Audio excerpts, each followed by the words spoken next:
We're live. All right. Beautiful.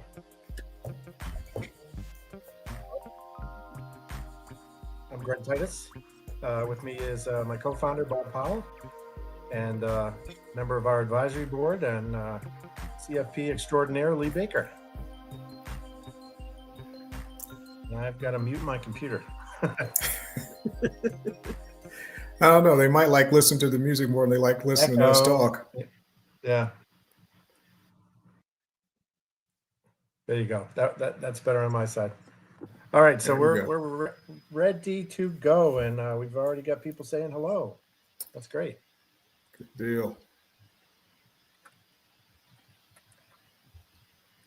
All right, can I start, Bob? I had one question. Yeah, please do. I should know, but I don't. Just Lee, if you could tell me or tell everybody about how you got started in the business and kind of what your focus has been and how you've grown your practice and gotten such a high profile in the industry. Absolutely. So I'll try to tackle all of those. My journey into the business was not a direct route, right? So I've got a fair amount of gray hair, as you can probably tell. And so there were no financial planning programs, back in the 90s. But one of the things that happened for me is while I was a freshman at Georgia Tech, ended up working for an insurance agent and learned quite a few things. And then subsequent to that, had the unfortunate circumstance where my girlfriend at the time, now my wife, we were high school sweethearts. Her father passed away, a few years later, and their mom had died when they were young, right? So her mom died when she was 8 years old. And so at this point, you've got, a 19-year-old, a 17-year-old, 15-year-old there, and they've got no parents. And so, I had a little bit of knowledge at that time and went through this process, and nobody took advantage of them. But the lady in the HR department where her father worked, Maxwell House Coffee, to put it simply, the lady goofed. She made a mistake. And I was there and had this conversation, and it was a little interesting because I'm 21 years old and telling this lady, it's kind of like, no, ma'am, that's not right. And the situation was they couldn't really afford to have people make mistakes. You got no parents. And so what you're getting from your father, that's it. And it's got to be protected well. And so in a lot of ways, my wife was my first financial planning client. It's pro bono of sorts, right? But, caught it. The lady, I distinctly remember the lady did not like a little boy, essentially, telling her that she was doing her job wrong. But the fact of the matter is, I knew what I was talking about. I was right. And that gave me just a little bit of an inkling that, people can use help in times like this, times of transition. And so, that continued my interest. I was majoring in engineering. So the thought of financial planning, of being a financial planner, it never occurred to me. To the best of my knowledge at that point, I'd never seen a certified financial planner.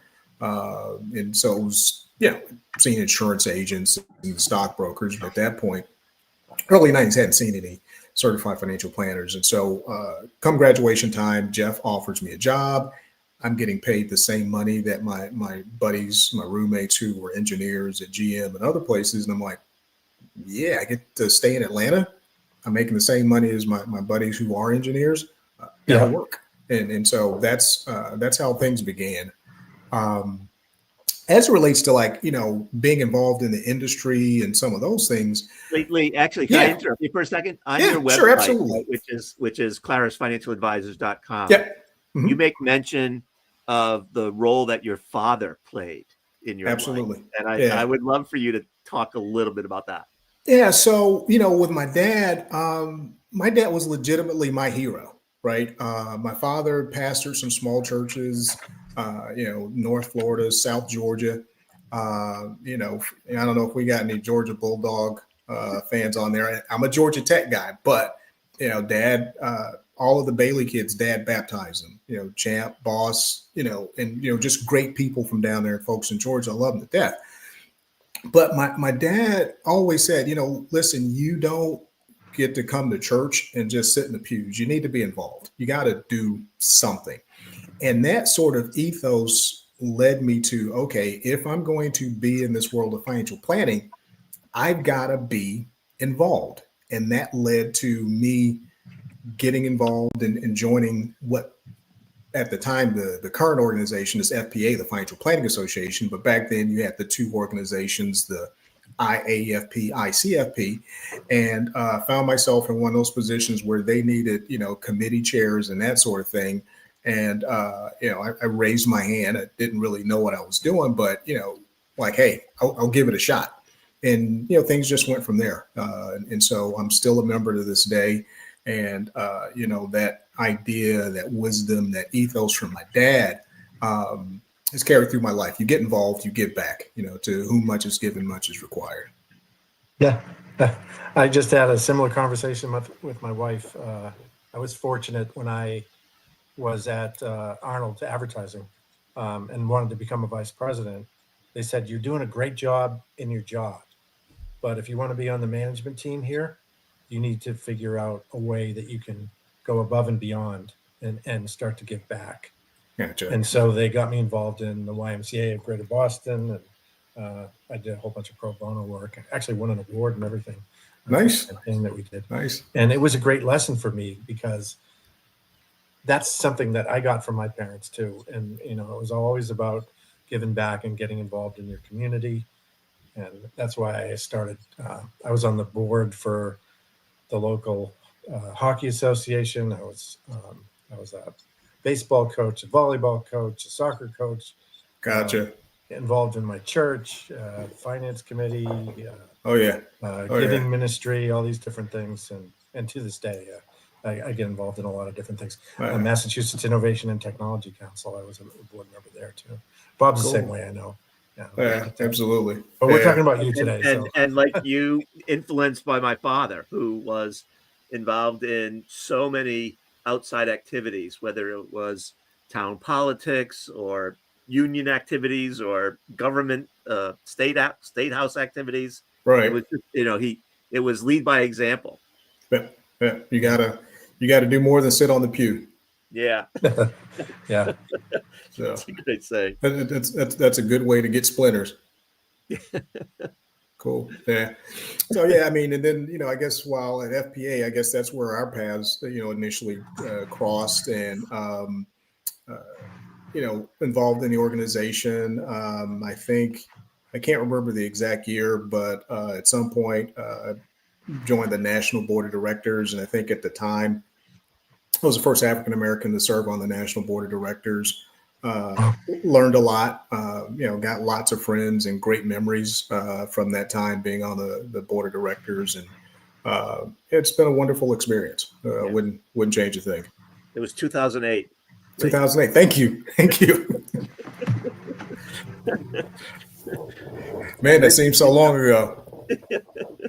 The year of the Great Recession. Yeah. Yes, absolutely. You know what? Now that you mentioned it, yeah, things are lining up for me. It's kind of like, yeah, you're absolutely right. And ironically, for the annual conference, we were in Boston in 2008. Yeah. Yep. Really? Yeah, we're in Boston. It was so a very I have a interesting story time about being at that conference in Boston. Like when the market starts to crash, it was like lunchtime. Yeah. And I was sitting at a table with a very young financial planner who was ashen faced and looks up at me and says, I'm beginning to doubt everything I ever told my clients. Oh, wow. He never lived through this kind of thing before, right? And this was like the world is ending for him. Absolutely. Yeah, it was an interesting dynamic. I remember getting some media calls because there were rumors going around that everybody was leaving and headed off to the airport. They're just freaking out. I'm like, no, I didn't see any of that kind of behavior. I mean, yeah, we're all, a little frantic, but people aren't just bailing out.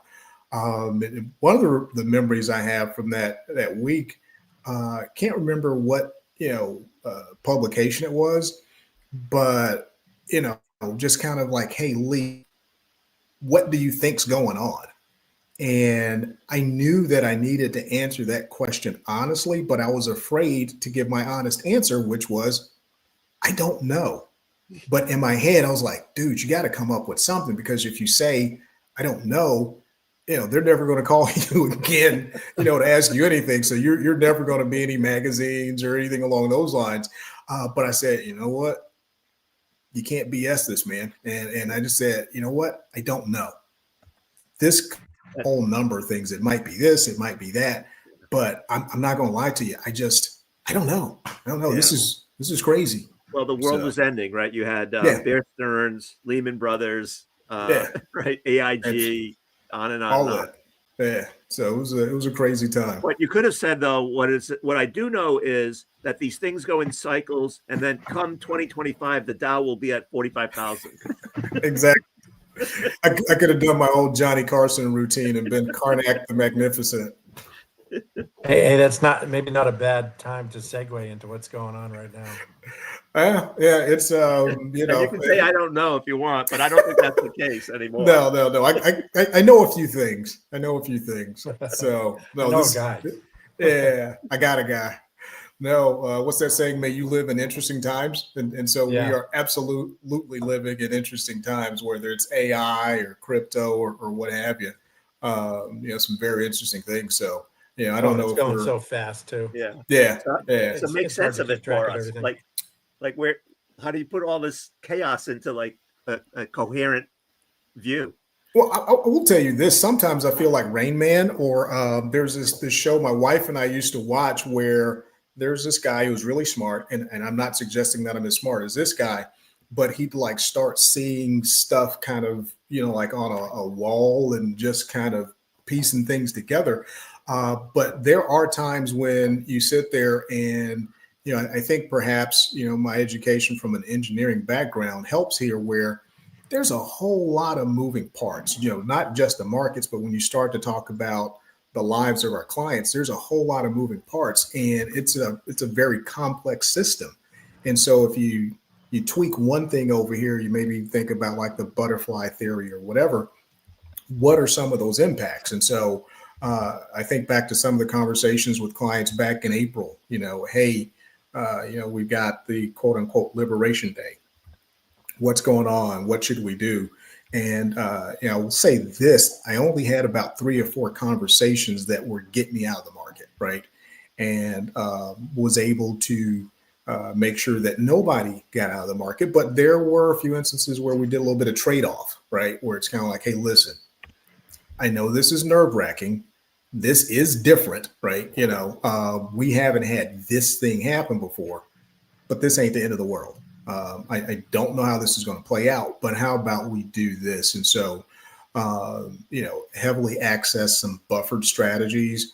And it's kind of like, listen, let's take some of this, if things get ugly or uglier, your downside's protected.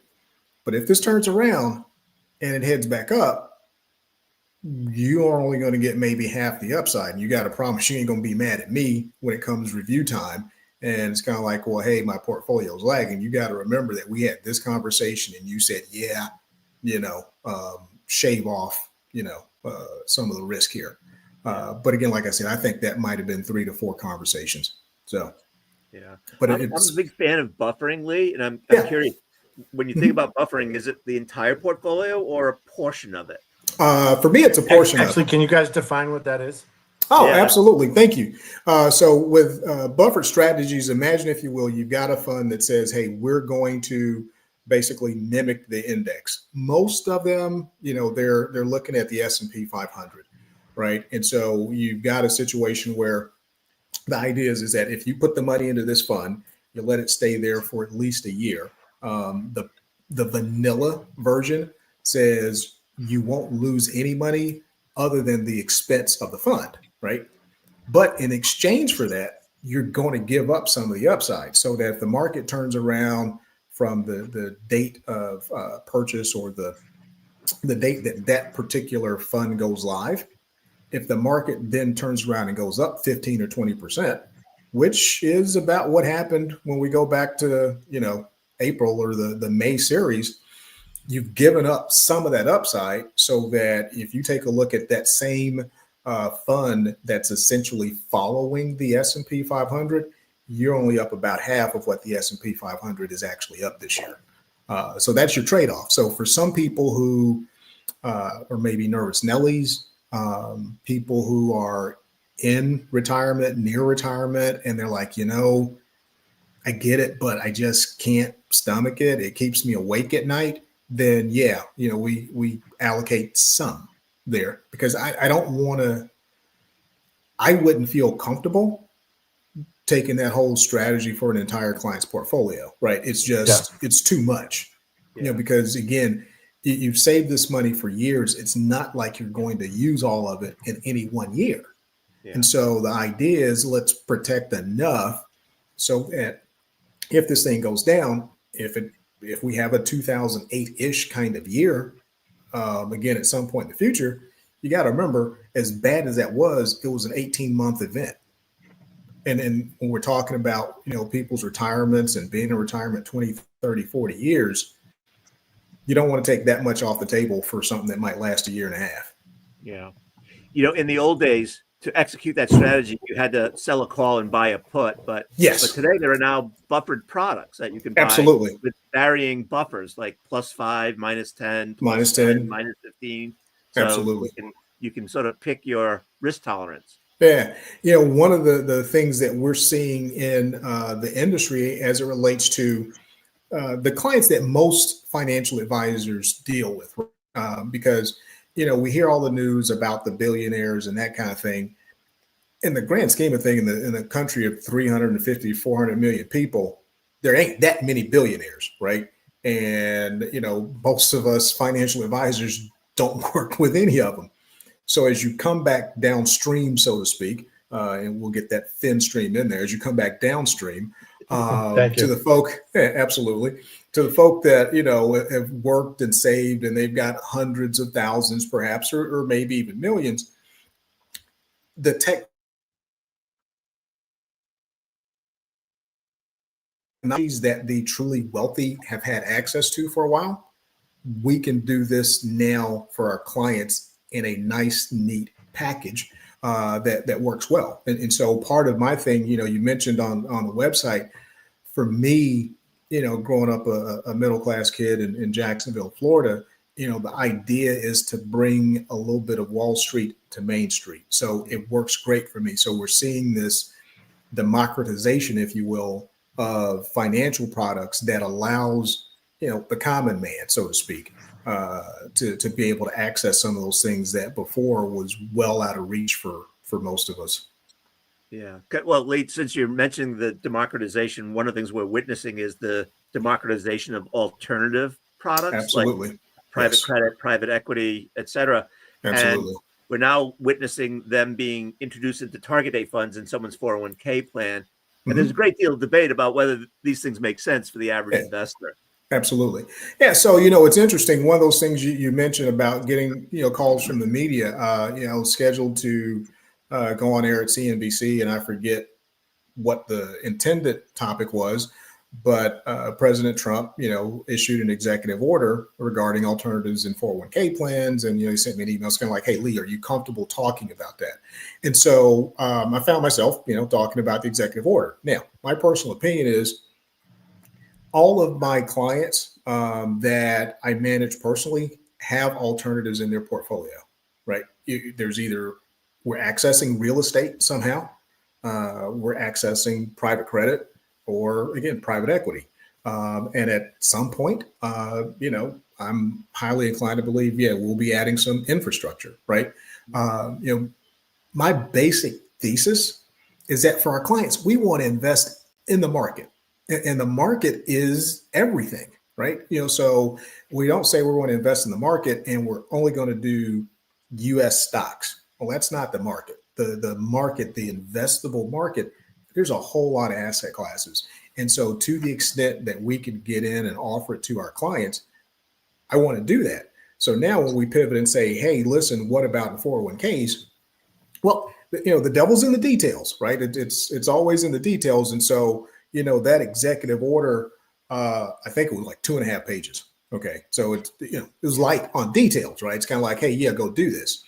Now, do I think it would be a good idea for people to just log in their 401k plan and say, you know what, I'm going to buy a bunch of Bitcoin?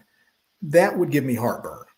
Now, to the extent that the BlackRocks, the Vanguards of the world, and so on and so forth, put together the same kinds of things, the time dated funds, your target date funds, your target risk funds, and alternatives are included as a part of that, then yeah, sign me up. I think that's fine. People should have access to that, in my opinion. But again, we've all seen how people react and kind of get caught up in some of the frenzy.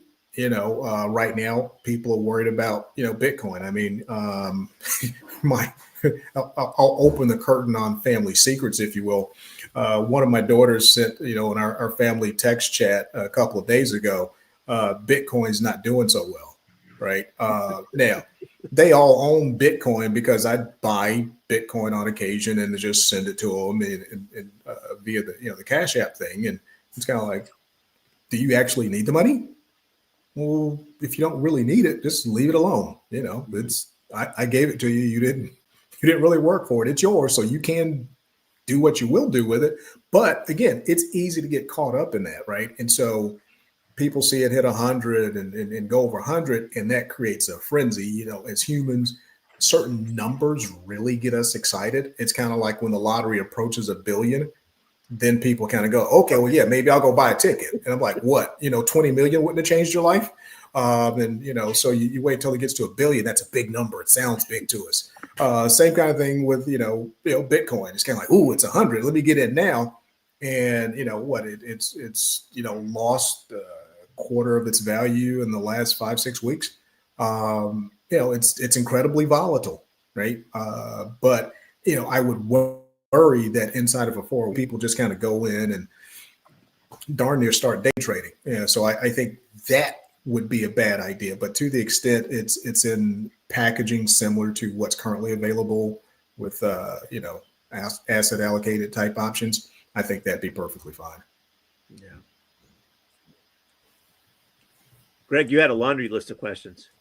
Yeah, I did. Let me pull them up. We can talk about some of them. There was one that somebody had asked me that I wanted to share. It was about Gen Z and millennials. Mm-hmm.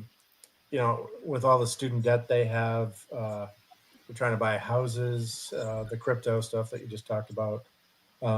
What's the one non-negotiable habit that you'd instill to turn struggling into thriving in the next decade? I'd say the one non-negotiable habit that I would try to instill, and again, I'm the father of a 20-year-old and a 24-year-old, so it goes and fits and starts, is regularly saving and starting early, right? I think someone who is a good saver, in the end, will win out over somebody who's just supposedly a great investor. It's a habit that says, hey, listen, at the beginning, start saving something as best you can. Now, let's have an honest discussion. Things are absolutely challenging, in a lot of respects. I talk about things at church, and at my current church, I was trustee chair for 15 years. And I remember we were in a meeting and talking to Deacon Booker, and it wasn't the subject of the meeting, but he just kind of leaned over. It's kind of like, Lee, you do this stuff, but I don't see how these kids are going to make it, right? Just the cost of everything going up and how challenging it is. And you take a look around here in Metro Atlanta, to have a $2,000 a month rent is it's no big deal. But when you start backing into things and say, okay, well, if my rent is $2,000 and you got student loans and do you have a car payment and those sorts of things, all of a sudden it becomes pretty tight, and it's challenging, to say the least, in many instances. And so what are those trade-offs that kids are having to make? So again, to the extent that you can save something, do, right? And I'm not preaching, but I'm going to go biblical, right? For me, it starts in the book of Genesis, right? So I've said this before. In my opinion, Joseph was the world's first certified financial planner, right? So we've got Pharaoh, and it's kind of like, hey, I need somebody to interpret these dreams because it's driving me nuts, man. I go to bed and I'm seeing fat cows and skinny cows and wheat that's fat and then it's scraggly and that kind of thing. And Joseph comes to him and says, hey, look, dude, here's the deal. Hard times are coming, right? And if you don't take some of this stuff and store some grain in the storehouse, when hard times come, these people are going to be bugging. They're going to be wilding out in the streets and they're going to come for you. So Yeah. put something away for when that time comes. It's not a question of if a rainy day is going to come or if hard times are going to come. It's a question of when. And you can be better positioned to survive it if you got some grain in the storehouse. Yeah. Lee, can I follow up on that for a quick Sure, question? absolutely. So there was a recent study published, I think one of the authors was from Boston College. And what they looked at was, I beat them last week. sorry, actually, it was a different study. It was published by the Investment Company Institute. And one of the key findings was that people who had a long planning horizon, 10 years or more, had better retirement outcomes than people who had a short planning horizon. And what strikes me about young people saving is, they're living their life. They want to be able to do things today, experience things today. And it's hard for them to see why saving 10% of my income, will benefit my future self 45, 50 years from now. Sure. Yeah. Like, how do you like convince someone to not have what I would describe as present bias? Yeah. So it's challenging. And I will tell you, I think the ability to do that got worse because of COVID. I think you had a lot of people that were shaken to the core with COVID. For all of us, the world as we knew it is now different. And so this idea of, okay, I'm going to wait until later, quite frankly, in most of the young people that I come into contact with, they're not with that. They're just not, right? And so for me, the process becomes like, hey, listen, well, what about when your car started acting up? What about these things, or this trip that you wanted to take, but you really couldn't afford it? And getting them to say, hey, listen, here's the reason you want to do it, not necessarily the long-term stuff. I want you to get into that habit now so that when something like, again, whether it's a car issue or something along those lines, when it comes up again, because again, if you keep living, you're going to have more than one storm to go through, right? And so here was that storm. I want you to get in the habit of doing at least a little something so that when the next storm comes, you can get through it without too much trouble. Because again, it is difficult to say with all the things that are going on in the world. There's a lack of trust in many institutions, both young and old. The way that we looked at things traditionally has changed now. And so again, to get a lot of younger folk, and we've got, we got a decent number of clients that are, let's call it under 30, certainly under 35. And so that conversation does tend to be a little different, right? But one way that I've tried to attack that issue is say, hey, listen, yeah, we're gonna plan for down the road, but that doesn't mean you don't get to live now, right? So let's kind of right size things so that you can still take that trip to Mexico or whatever. My wife and I joke, our older daughter, she's got more stamps on her passport at 24 than my wife and I do combined. Right. So charged. Yeah. Right. So it's kind of like, I want to be her when I grow up. Right. But there's some, I take those opportunities to say, hey, listen, part of the dynamic is your mother and I have done these things so that, when things come up, there's a reason your mother and I can maybe be a backstop for you guys or have the ability to help out some other folk. But early on, it's a challenge. It's absolutely a challenge. Yeah. The other thing that they're facing, and the interest rates were really high when I bought my first place, Mhm. and then they dropped way down and down and down and down and down and down until a few years ago when they started to come back up again, and now they're high again. And then I heard about 50-year mortgages. Have you guys heard about this? Yeah, yeah, I'm I've gonna heard get one about it. now, so I'll be like 150 when I Yeah. finally pay it off. I saw there was an interesting Facebook thread. Some of my classmates and some folk that I went to high school with on Facebook. So grew up in Jacksonville, Florida. Went to Reedmont High School, and I just watched. I didn't say anything, right? Because I tend to be careful about anything that I might post in those kind of questions. But it's definitely something that's topical. I will say this: most people are thinking 50-year mortgage. No way, no how. And honestly, I hope so. honestly, I tend to fall in that camp, right? On the one hand, okay, I can understand if you're saying, you know what, I want to get into a house. This is important to me. And the only way I can do it is to get a 50-year mortgage. Okay, but let's exhaust all other possibilities.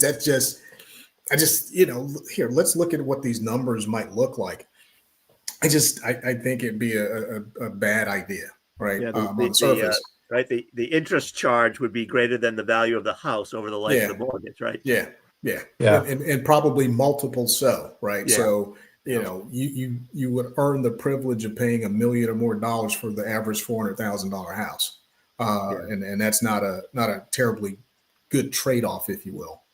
Yeah. Now I did hear an idea floated, and again, ideas are just that, and as always, the devil's in the details.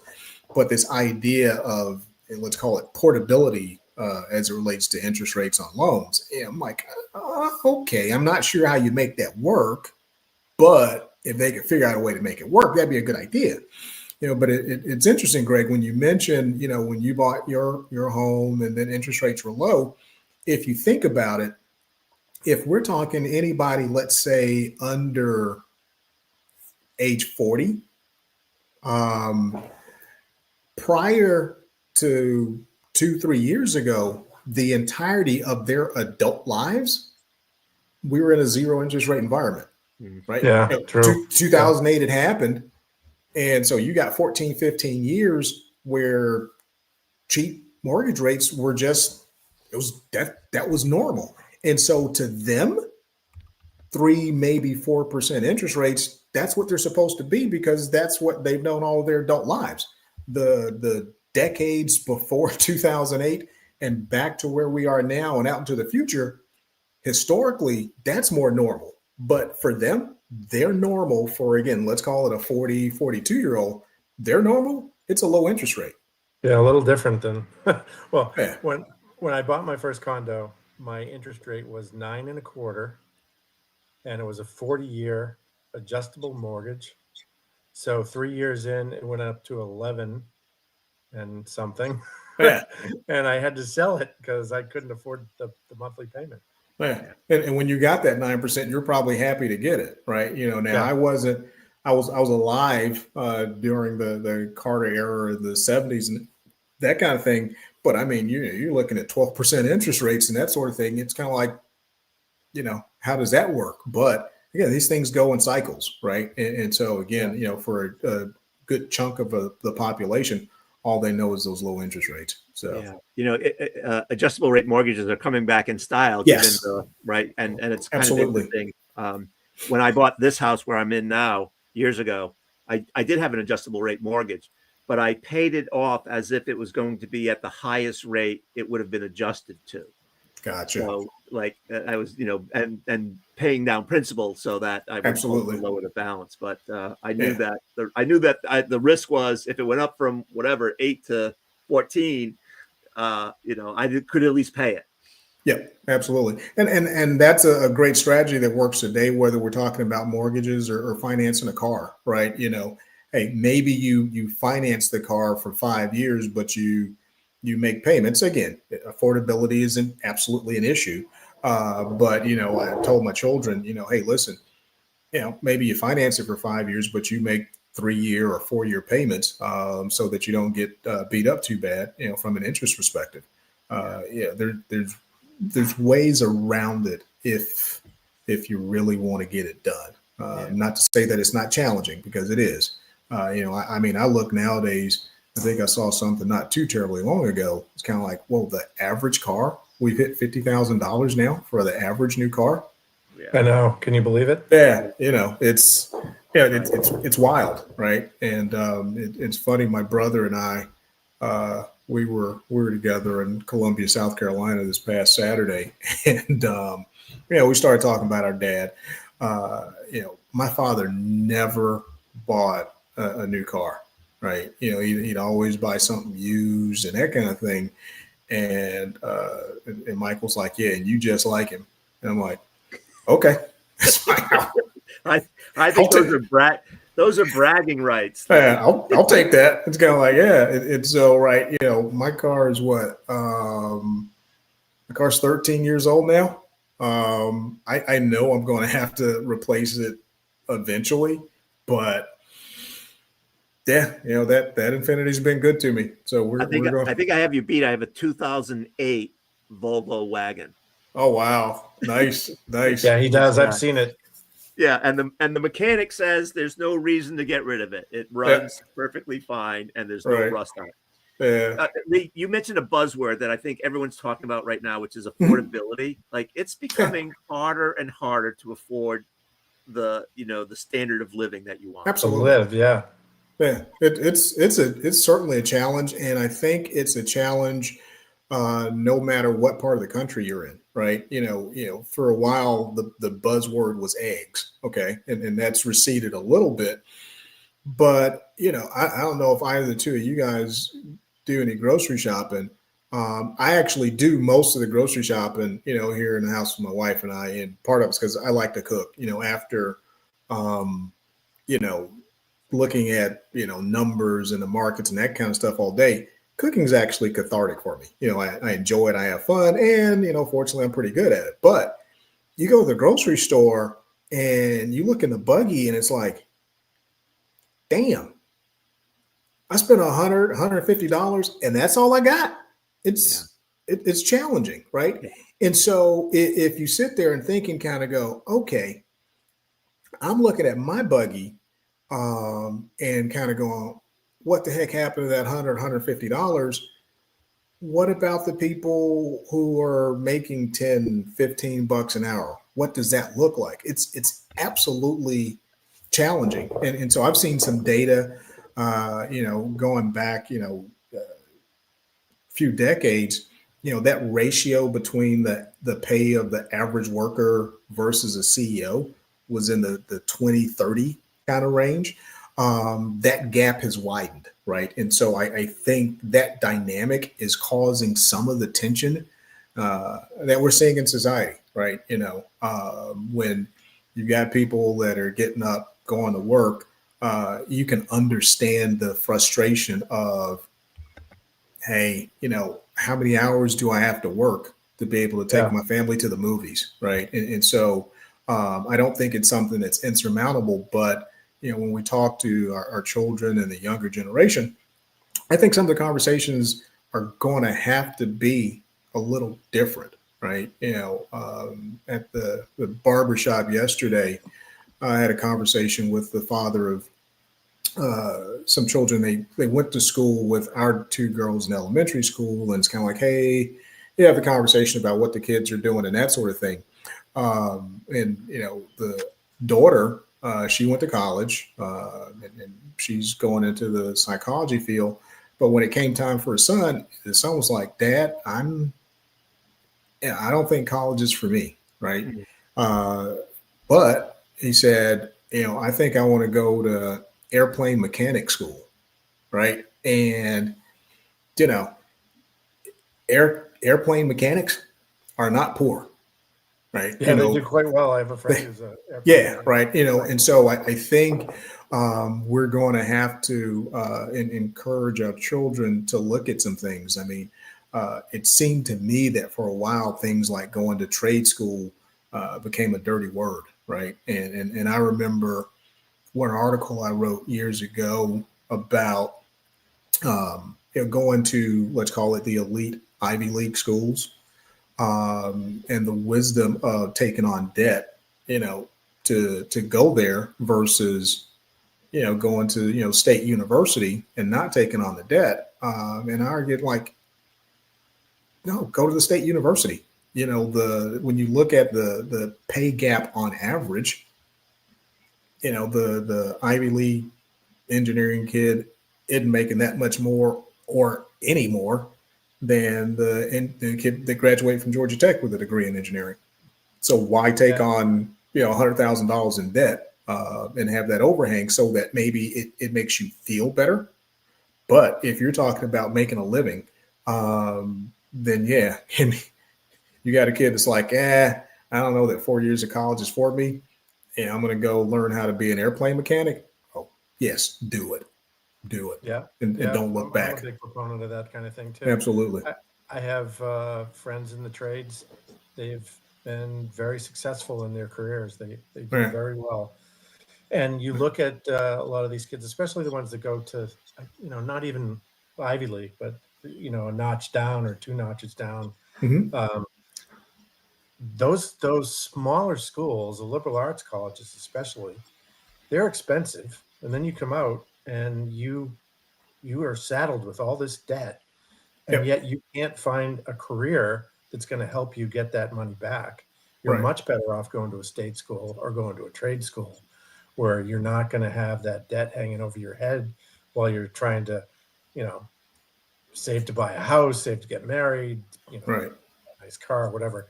All the things that you do on life's journey, it just becomes so much more. And it's, I think it's irresponsible of some of the parents, because they want to say that their kid went to this school, but they could have been much better off if they went to a state school. And I went to both. I went to a private school. I went to a state school, and there's no difference. In fact, there is a difference. The state school I went to has a much bigger alumni group, so it's a lot easier to network and get a big job somewhere. Absolutely. Lee, you have 2 children in college. What was your approach with them as they went through the college deciding this, process? Yeah. So here's the approach that my wife and I took, and the conversations went pretty much as following. Public school was good enough for your mama. Public school was good enough for me. That's what we're willing to commit to. So, Veronica graduated from the University of Florida. When you look at all the reports that come out every year, Florida's ranked highly, U.S. News World Report, Georgia Tech, same thing. And, the thing was, listen, I'm not going to tell you, don't try to go to Vandy, don't try to go to Harvard, whatever. What I'm telling you is, this is how much money your mother and I are willing to spend. Basically, it was like, listen, if you do what you're supposed to do and you go to, public school here in the state of Georgia, this is about what your mother and I are going to have to spend so that you don't have to take out student loans.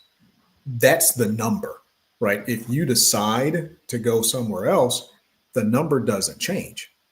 So if the number, was 8,000 a year, 10,000 a year, whatever, that's it, right? And so if you go somewhere and decide that you want to go somewhere and that number needs to be 20, that does not change our number.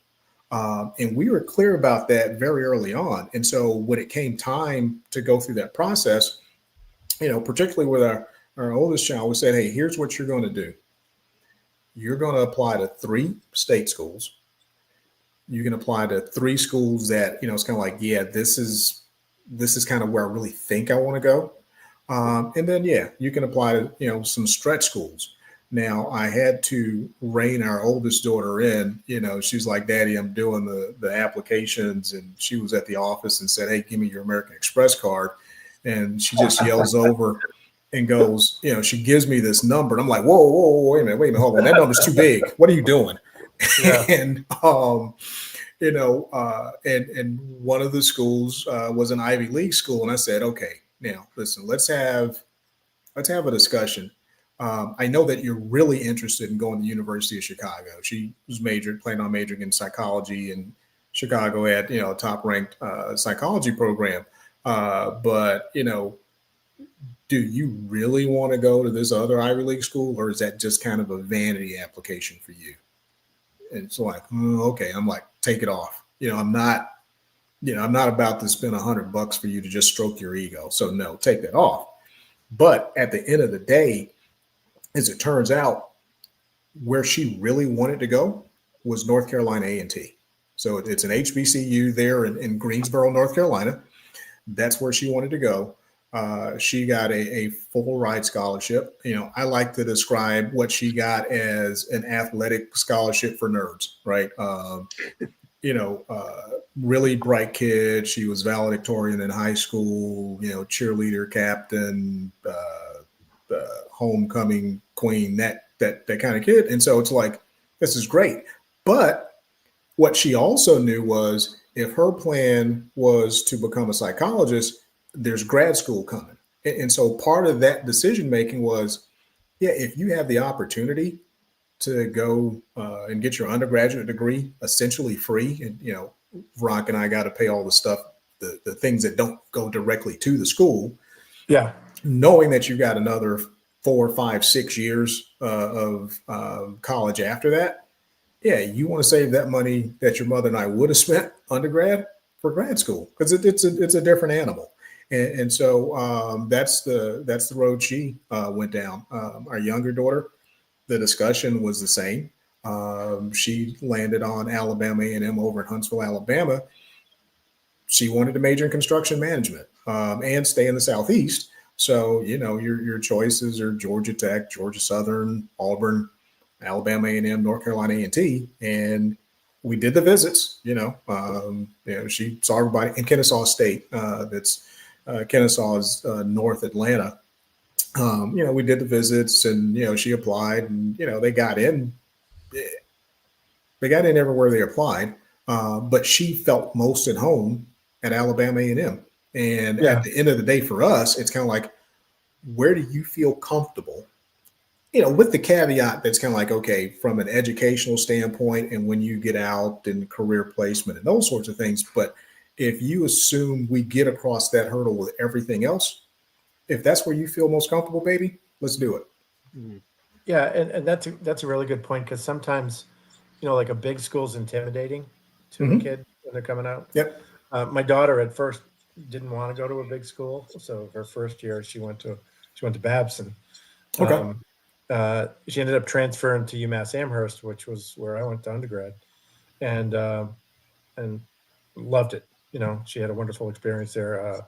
One of the other kids went to UMass Amherst as well, and also loved it. So each kid's different, and you're right. You got to kind of feel them out and see what they like, see what works for them. Yeah. So the thing that worries me. Sorry, ahead, Bob. I was just going to go say, ahead. we're doing a lot with AI, as you guys know. The thing that worries me with all of my kids, and I've been encouraging them to get involved in AI. There's so many things that were jobs that are probably going to go away, or certainly get reduced in the next 5 to 10 years because of what's happening with AI.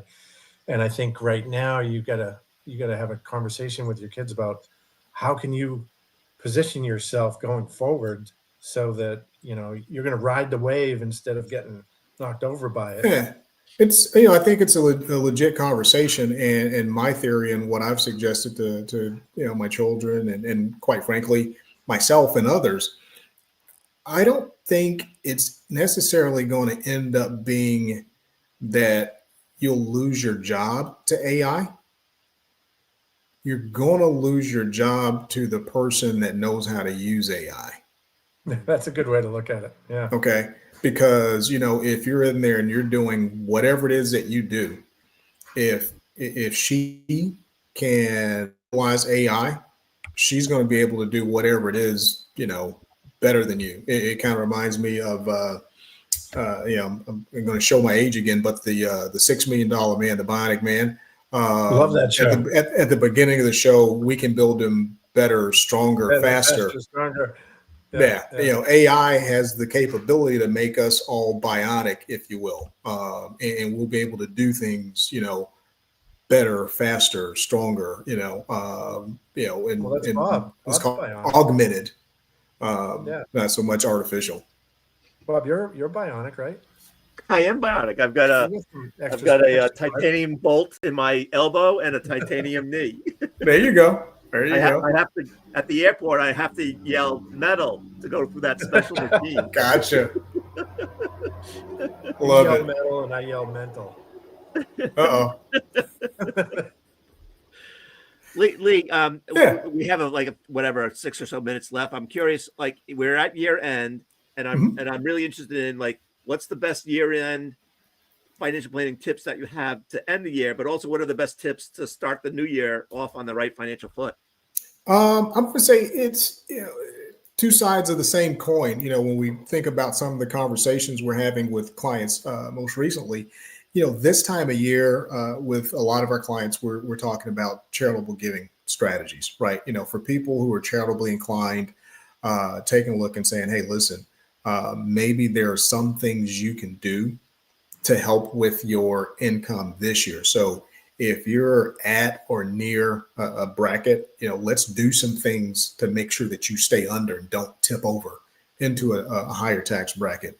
Or if you have the capacity, if there are some things that that you're going to do anyway, and you have the capacity to pay some things a week or two earlier, let's go ahead and expense them now, right?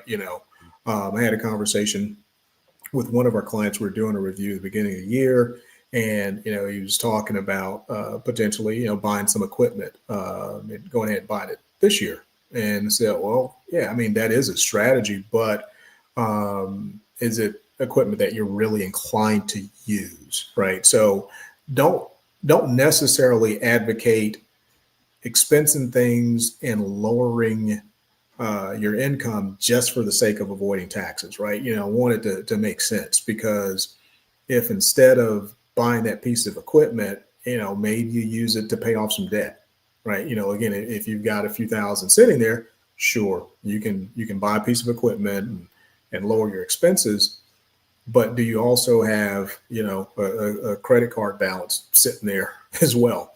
So if you got the cash, better thing to do might be to go ahead and take and say, you know what? It's not going to help my income taxes, but I got rid of that debt.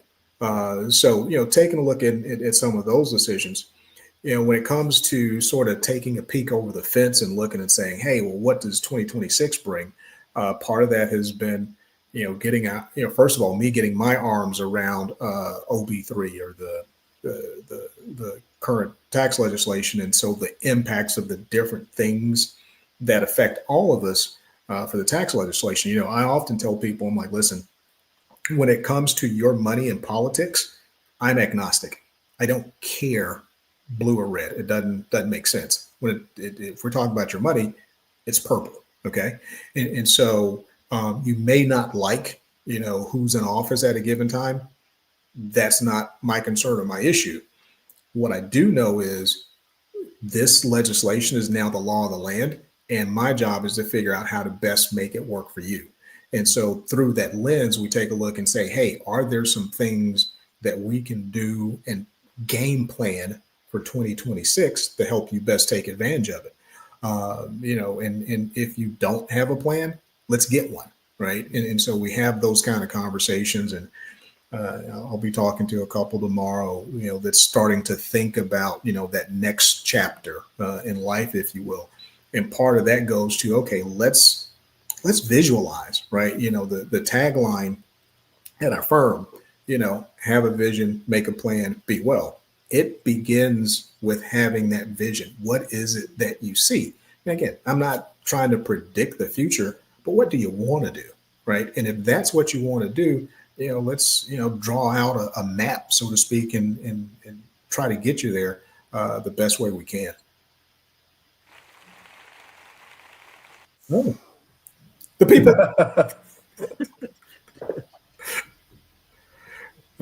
So we're doing some of that. So there's, the end of year planning. Again, a lot of focus on charitable giving, from an investment perspective.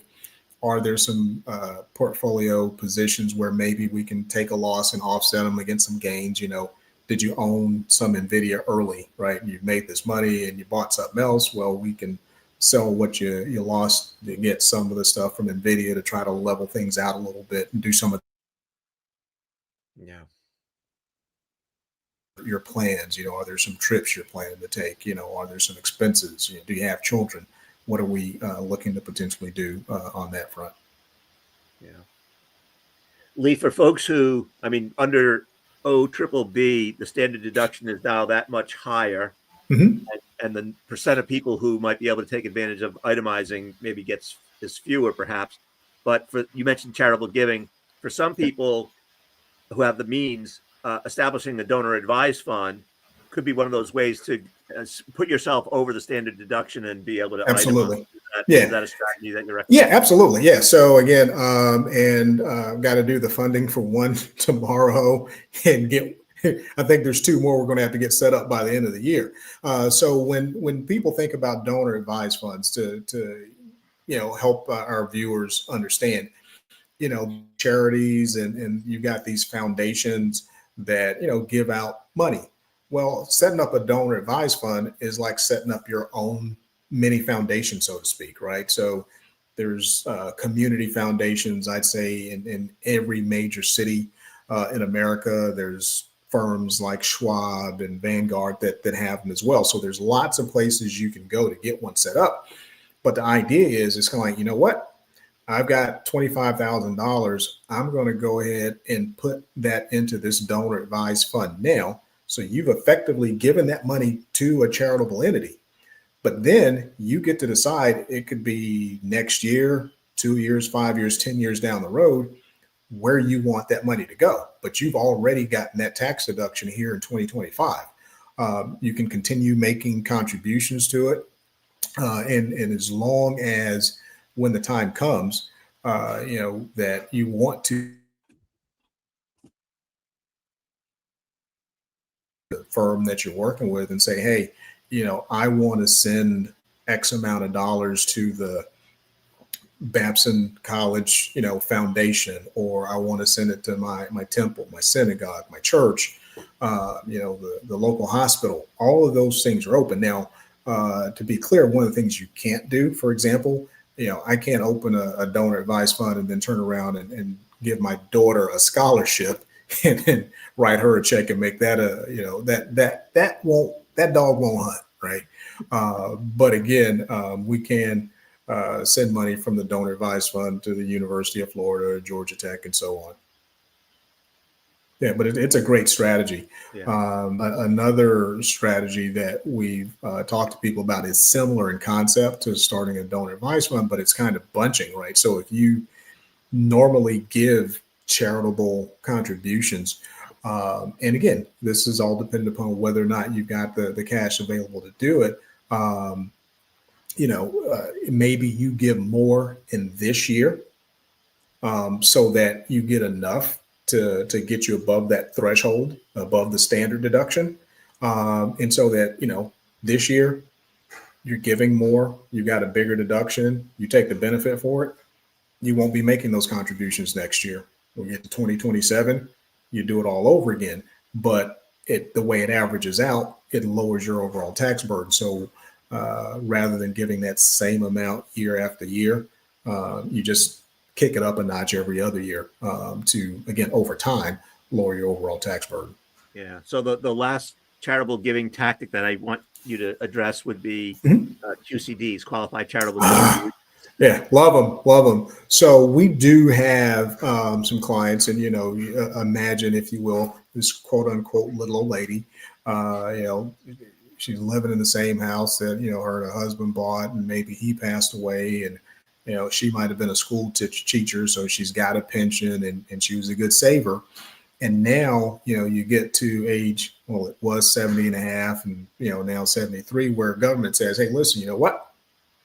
You have to begin to take these required minimum distributions, right? And if it comes out of your retirement account, it's going to be taxable.